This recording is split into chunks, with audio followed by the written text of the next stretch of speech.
بسم اللہ الرحمن الرحیم۔ السلام علیکم۔ بیان کیا جاتا ہے کہ بنی اسرائیل میں ایک شخص تھا جس کی بیوی نہایت حسین تھی، جس پر وہ اسرائیلی فریفتہ تھا۔ چنانچہ جب اس عورت کا انتقال ہو گیا تو اس اسرائیلی کو بڑا قلق ہوا اور ایک مدت تک وہ اس عورت کی قبر پر بیٹھا روتا رہا۔ اتفاقاً حضرت عیسیٰ علیہ السلام کا ادھر سے گزر ہوا تو انہوں نے اس اسرائیلی کو پریشان حال دیکھ کر اس کا سبب معلوم کیا۔ جب اسرائیلی نے اپنا واقعہ بیان کیا تو حضرت عیسیٰ علیہ السلام نے دریافت فرمایا، کیا تو چاہتا ہے کہ میں اس کو تیرے لیے زندہ کر دوں؟ اس نے عرض کیا کہ ہاں حضور، یہی میں چاہتا ہوں۔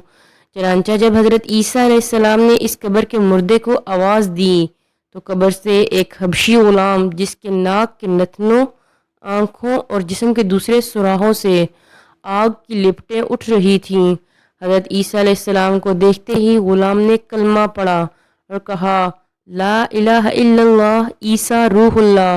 اسرائیلی نے یہ دیکھ کر عرض کیا، حضور مجھ سے غلطی ہو گئی، میری بیوی کی قبر تو دوسری ہے۔ یہ سن کر حضرت عیسیٰ علیہ السلام نے حبشی کو حکم دیا کہ تم اپنی قبر میں واپس ہو جاؤ۔ چنانچہ وہ مردہ ہو کر گر گیا اور اس کی قبر کو مٹی سے چھپا دیا گیا۔ پھر حضرت عیسیٰ علیہ السلام نے اس دوسری قبر کی جانب توجہ فرمائی اور حکم دیا کہ اے صاحب قبر، اللہ کے حکم سے زندہ ہو جا۔ چنانچہ قبر پھٹی اور اس سے ایک عورت سر سے گرد جاڑتی ہوئی باہر آ گئی، جس کو دیکھ کر اسرائیلی بولا کہ یا روح اللہ، میری بیوی یہی ہے۔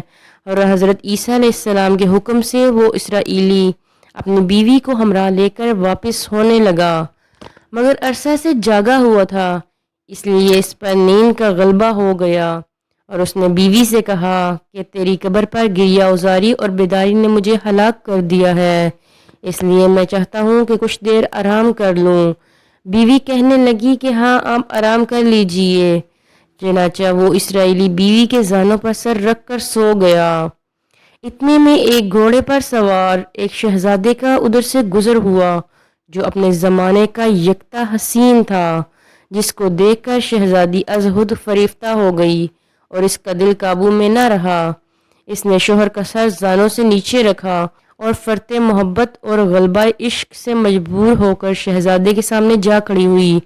ادھر جیسے ہی شہزادے کی نظر اس پر پڑی، وہ بھی اس کو دیکھ کر اس پر فریفتہ ہو گیا اور عورت کی حوائش پر اس کو اپنے گھوڑے پر بٹھا کر لے گیا۔ چنانچہ کہ شوہر نے بیدار ہو کر جب اپنی بیوی کو نہ پایا تو نہایت پریشان ہوا اور اس کے ملنے کی تدبیر سوچنے لگا۔ سوچتے سوچتے آخر اس کے نشان قدم پر چل کر اپنی بیوی کو تلاش کر لیا، جو شہزادے کے پاس پہنچ چکی تھی۔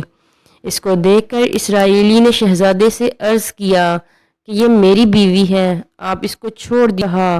ابھی شہزادہ کچھ کہنے بھی نہ پایا تھا کہ اس عورت نے کہا، میں تیری بیوی نہیں بلکہ شہزادے کی لونڈی ہوں۔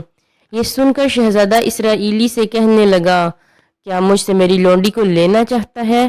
اس نے کہا، خدا کی قسم یہ میری بیوی ہے، جس کو میرے سردار حضرت عیسیٰ علیہ السلام نے مرنے کے بعد میرے لیے زندہ کیا ہے۔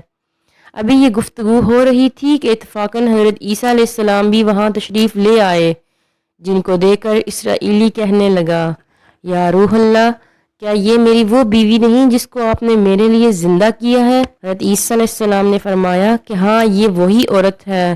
یہ سن کر عورت کہنے لگی کہ یا روح اللہ، یہ شخص جھوٹا ہے، میں تو اس شہزادے کی لونڈی ہوں۔ حضرت عیسیٰ علیہ السلام نے فرمایا، کیا تو وہ عورت نہیں جس کو میں نے اللہ کے حکم سے زندہ کیا ہے؟ عورت نے کہا، یا روح اللہ، بخدا میں وہ نہیں ہوں۔ اس کے بعد حضرت عیسیٰ علیہ السلام نے فرمایا، جو جان خدا کے حکم سے میں نے تجھے دی ہے اس کو واپس کر دے۔ یہ سنتے ہی وہ عورت پھر مردہ ہو کر گر پڑی اور حضرت عیسیٰ علیہ السلام فرمانے لگے کہ جو شخص ایسے آدمی کو دیکھنا چاہے جو کافر مرا تھا اور وہ زندہ ہو کر ایمان لایا تو وہ اس حبشی غلام کو دیکھ لے جو پھر ایمان کی حالت میں مرا ہے، اور جو کوئی ایسے شخص کو دیکھنا چاہے جو مومن مرا تھا پھر اللہ نے اس کو زندہ کیا اور وہ کافر ہو کر حالت کفر میں مر گیا تو وہ اس عورت کو دیکھ لے۔ اس واقعے کو دیکھ کر اسرائیلی نے قسم کھائی، اب کبھی نکاح نہیں کروں گا اور میدانوں کی طرف نکل گیا جہاں اللہ تعالیٰ کی عبادت میں مصروف رہ کر اسے موت آ گئی۔ اللہ تعالیٰ اس پر رحم فرمائے۔ نبی اور رسول کے اقرار و انکار کا نتیجہ اس حقیقت سے ظاہر ہوتا ہے اور سبق ملتا ہے کہ کامیابی اپنے نبی کی اطاعت اور محبت سے مل سکتی ہے۔